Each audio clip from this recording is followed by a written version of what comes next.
Well, Bulbasac, remember me? You'll soon wish you'd taken my advice at Ultro. Come, my pets. Look who's come to play with us. It's a shining force. I leave you in good hands, Bulbasac. I have more vital matters to turn to now. And I can't even read that right. Oh well. Anyway, hey everybody, Bulbasac here once again. Welcome back to Let's Play Shining Force. We are here at the circus, and as always, this is the general overview of the map. One of the interesting things about this map is we will be facing our very first actual boss of the game. Not the pseudo-bosses that we're kind of used to, but something that's actually going to kind of follow what we'll be expecting boss-wise. Now, what I'm showing you right here, of course, is the overall stats of the map. Of course, this is the Marionette, the boss. He has freeze level 3, which means he can do a lot of damage and kill us pretty much as he pleases. I'll be getting more into that later. Up at the top, I was showing you that there are some treasure chests. Normally, in a normal playthrough of this game, I would be going up there with some people, and I would be actually getting the stuff in the treasure chest. But you know what? I decided that for treasure chests that can be gotten after the battle, I'm going to wait until after the battle to grab them. They'll be in the exact same video as the actual battle, and we'll take care of it.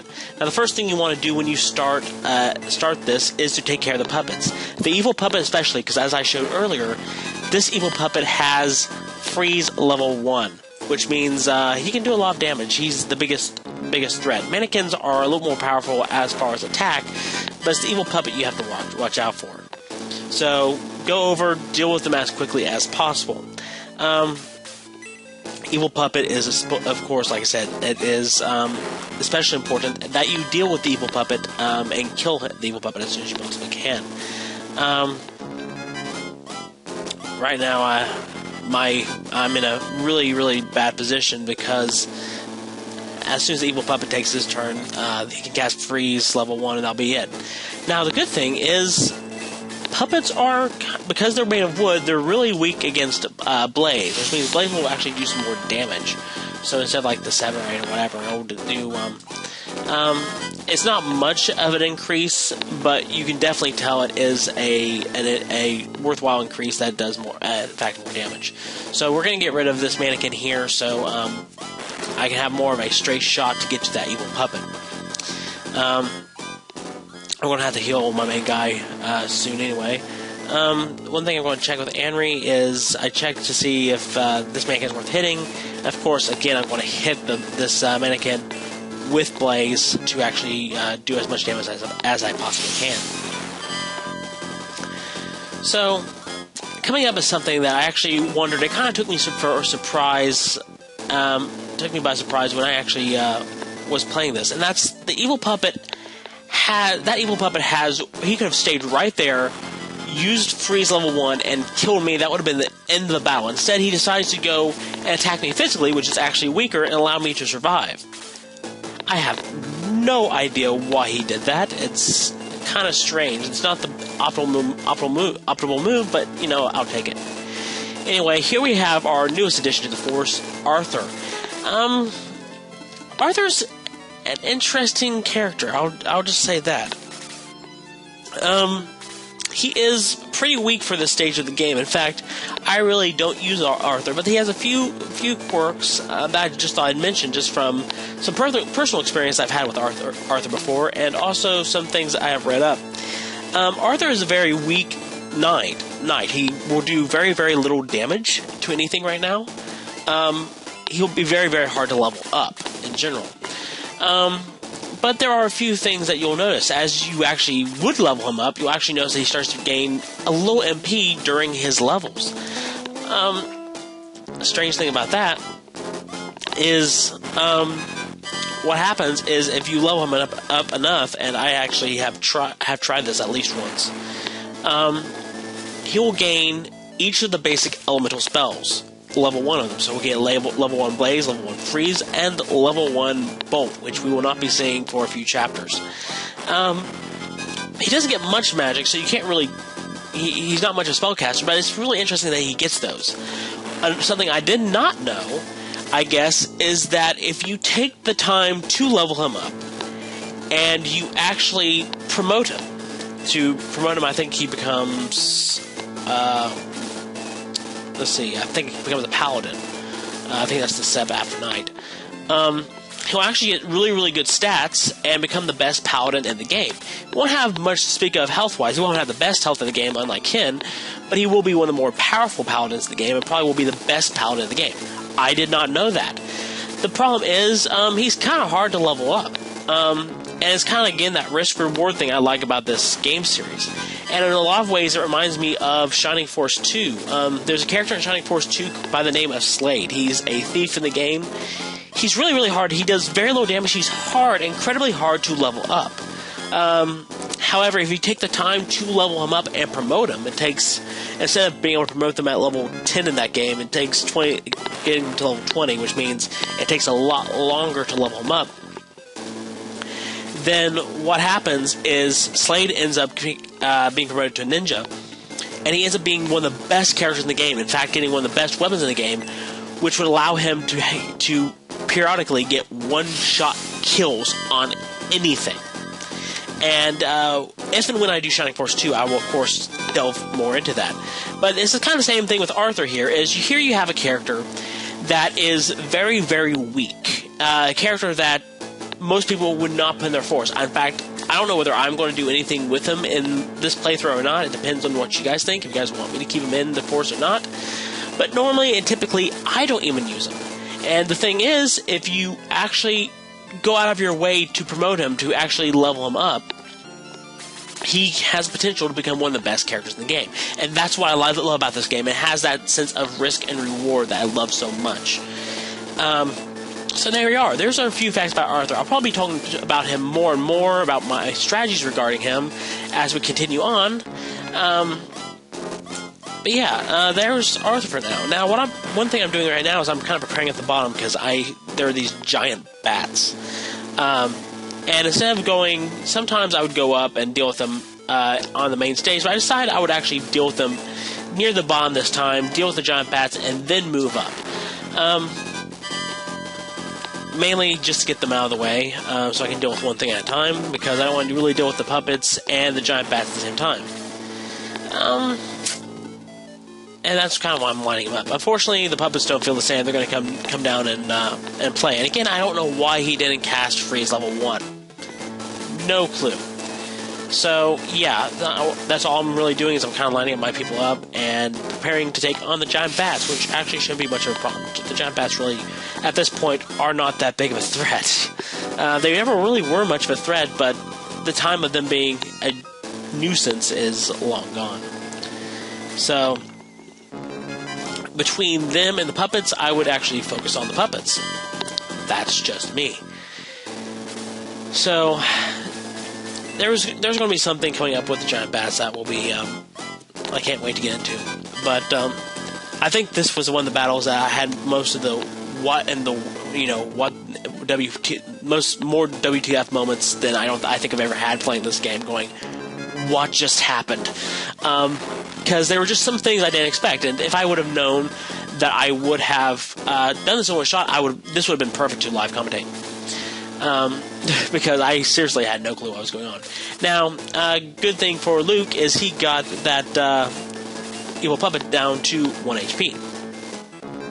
Now, these mannequins are going to prove to be a problem because they are dealing with some major damage. And there's that evil puppet again.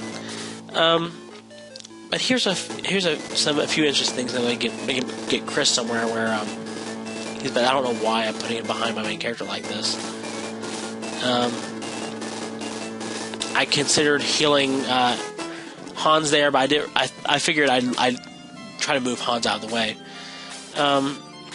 like I do here. And I could have moved Hans to get healed, but I wanted to move my healer and at the same time hit the evil puppet. Is this a good decision, bad decision? Well, let's wait a little while. You're going to see. Now, let's see. I think, yes. Now, typically you think, okay, maybe he hit the giant bat. But the thing is, while the giant bats are going to line themselves up for my magic casters, with the evil puppets here and with the marionettes here, the bats really are not the best magic targets. Even when they line themselves up, I'm going to choose getting rid of the evil puppet to get rid of that freeze all 1 any day of the week. And I really wanted Teo to back up Hans.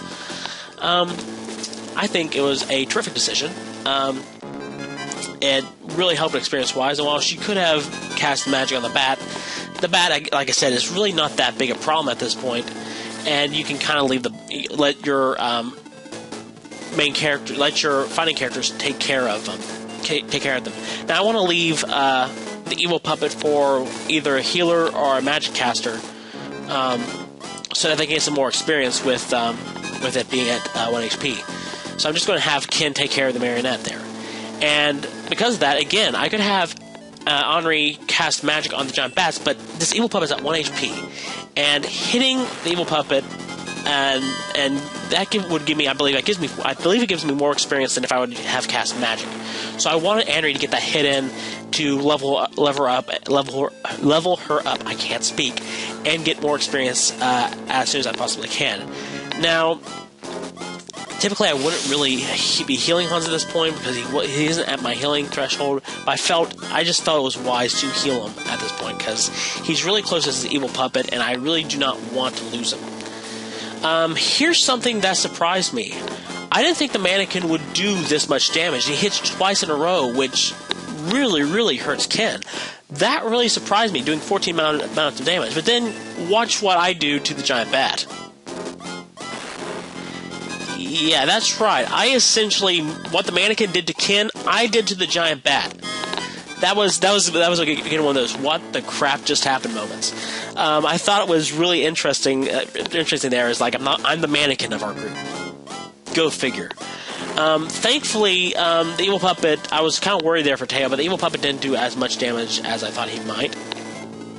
So I'm going to have Arthur hopefully try to get rid of the evil puppet.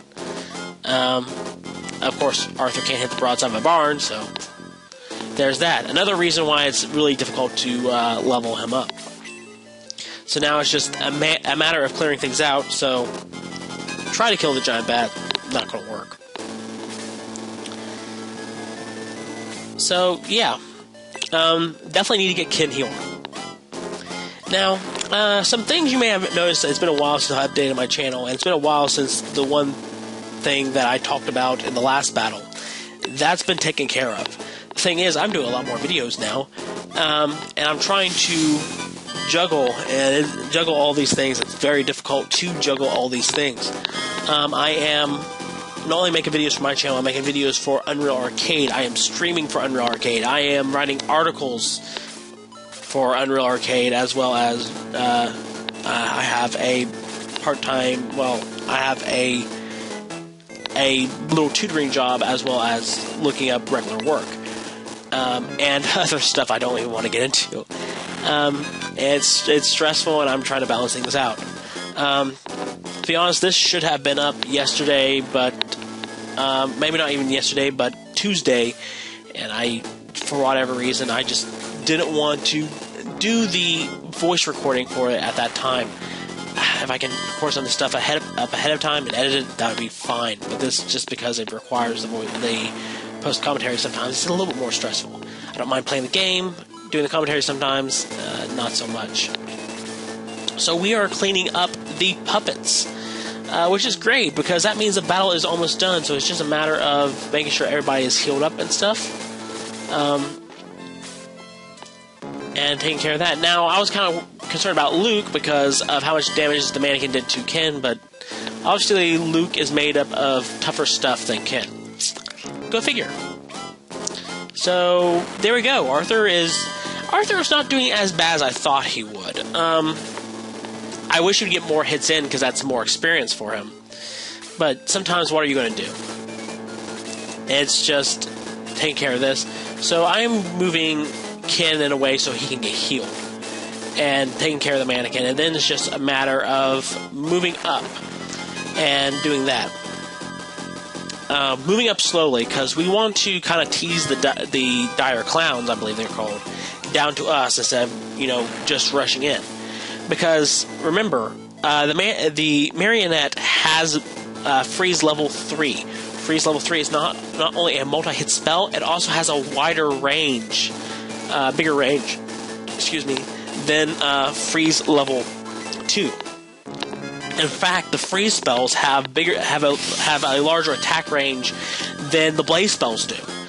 This is something we're going to really notice later when I start developing my final team for the game.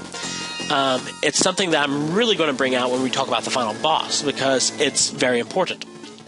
So now, like, what I'm doing right here is I'm getting things ready. I'm going to be slowly moving my force up to take on the dire clowns and then take on the Marionette. You want to leave the Marionette for last, for reasons I will explain when we actually get to tackling the Marionette. So, pretty much, it's, again, the 3-layer level that I normally kind of do. Close range fighters, long range fighters, healers. I make a little bit of a mistake here. Is it here? No, it's a little bit later. Because, again, I don't want to get too close to the dire clowns. I want to kind of have them move towards me and then me come up. It's a tactic I kind of learned from Shining Force 2. So I'm taking things a little bit slowly. If I knew now if I knew then what I knew now, I probably would move a little bit faster. But you still kind of want to move this slowly when taking them on. One thing I wish that Shining Force 1 had, that Shining Force 2 has, is where you can kind of check the range of spells and even their attack range and everything like that. You can't really do that in Shining Force 1. I think it's one thing I wish that they had. Moved a healer up there with the long range fighters. Don't really care. It doesn't really matter. He's kind of where I need him. So here's the thing about dire clowns that I kind of forgot. They really don't move that closely to you unless you're kind of attacking them. One thing, and I did this because I was in a bit of a hurry, is I should have just left long range fighters back to mainly attack them, and then after they were gone, move in for the Marionette. Because, again, remember when I said the Marionette's casting range is bigger than I thought? He just cast Freeze level 3 and one-shotted May. I was not expecting that, to be honest. That took me completely by surprise. So here I am trying to dodge the bullet and get these dire clowns finished up as quickly as possible. And I'm trying to I'm going to try to spread the targets around, because I think even if the Marionette would target my main character at any point with the way his current HP is, I'm dead and this battle is over. As you know, I only showed the successful run, so you know this ends up well. But that's still going to be a major concern. You have to be very, very careful. So I'm kind of spreading out the targets and hoping beyond all hope that I can, take care of this. So one thing I'm doing is I'm moving Anri out of the way because I don't want to start attacking the Marionette until it's as well possible. Now here I have Arthur. I'm trying to decide what should I do. Should I attack the dire clown or what? But I decided I'm going to attack the Marionette because I'm really, really concerned that the Marionette will target my main character with Freeze level 4. So I'm pretty much sacrificing Arthur in order to I'm sacrificing Arthur in order to spare my main character. Now here, I was just going to place Luke, and I had him open the chest. So there's one chest opened. And what I'm going to do right now is I'm going to place my healers. I'm going to place them kind of like in 3 spots, right in front, to the left, and to the right, because as soon as the Marionette fight starts, we're going to need them to be healed a lot. Kins has some major damage done. Let's put Khris over to the right and Lowe over to the left. Lowe only has 1 healing spell, so there we go. I'm going to have Hans take care of the dire clown, and I put him at the same time. I put him right in range for the Marionette because we're about to fight. Here's why I wanted to leave the Marionette to last. The Marionette is the first boss we're going to face, and he's going to have some attributes that a lot of other bosses we face will have.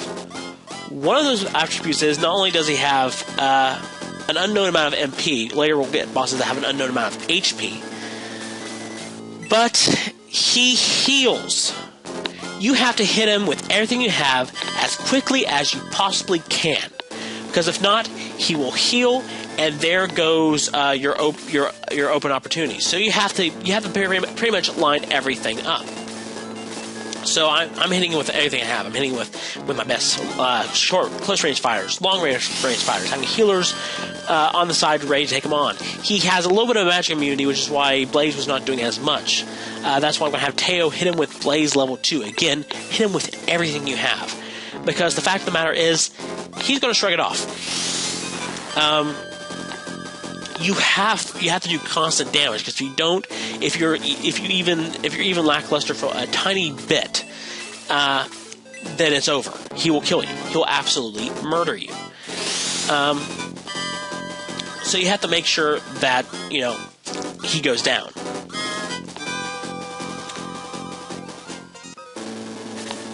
So here I am moving Luke in, and I'm hoping beyond hope that this works. Because not only is Freeze level 4 damaging, but also so is his close range attack. So I'm hoping to basically kill him, and basically I'm getting him down to 4. And I'm feeling very good that in my next attack I can take care of him. Getting the healer already because I know he is about to go. So here I go to shoot him, and as you can see, he healed between the time that I last hurt him and the time the Han shot. He healed 3 HP. So here he is going to absolutely murder Luke and Anri. This is why you have to kill him as quickly as possible, because if not, your whole force is gone. And that's one thing that's interesting about the Shining Force game is they're willing to murder you. So here I am. It's time to hopefully finish this out. Let's hit him again, please. No. So 1 HP. But good news is I'm not going. I should have gone in. I wanted to cast magic on him, and accidentally pressed wait, which is stupid on my part. But thankfully, Ken is able to kill the Marionette, and that wasn't a lethal decision on my part. Fools, light will never defeat the darkness. I really need to have more time waiting. So we have saved the grandson, and now it's just a matter of I'm going to go check out these chests. So in this chest we have 50 coins. Now I'm going to make a stupid decision like right here. And that's, I see what's in this chest, but I can't carry it because I have full. So I go all the way back when I could just stood there and move things around. Instead of just standing there and doing this with the items, I go back over here to do things with the items and then go back over there. Kind of stupid on my part, wasted some time, and what are you going to do? So I'm moving the Orb of Light, because Orb of Light is just something I can use, so I'm just going to move it to, I think, Gong. He can do whatever he wants. And then I'm just going to give the Domingo Egg to somebody, because we're not going to be able to use it for a while anyway. I just need to have somebody hold it. And I'm going to go over here and grab the Defense Potion, and we have cleared out the circus. So, next time, it is time to get on a ship and go after Runefaust. Until then, guys, I am Bulbasac, signing out.